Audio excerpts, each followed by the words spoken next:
का भइल? कोना ख्याल में डूबल बानी? कहीं ना। ली, दूध पी ली।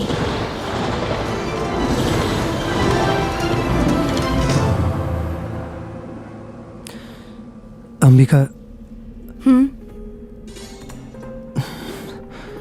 ये सब ठीक नहीं है।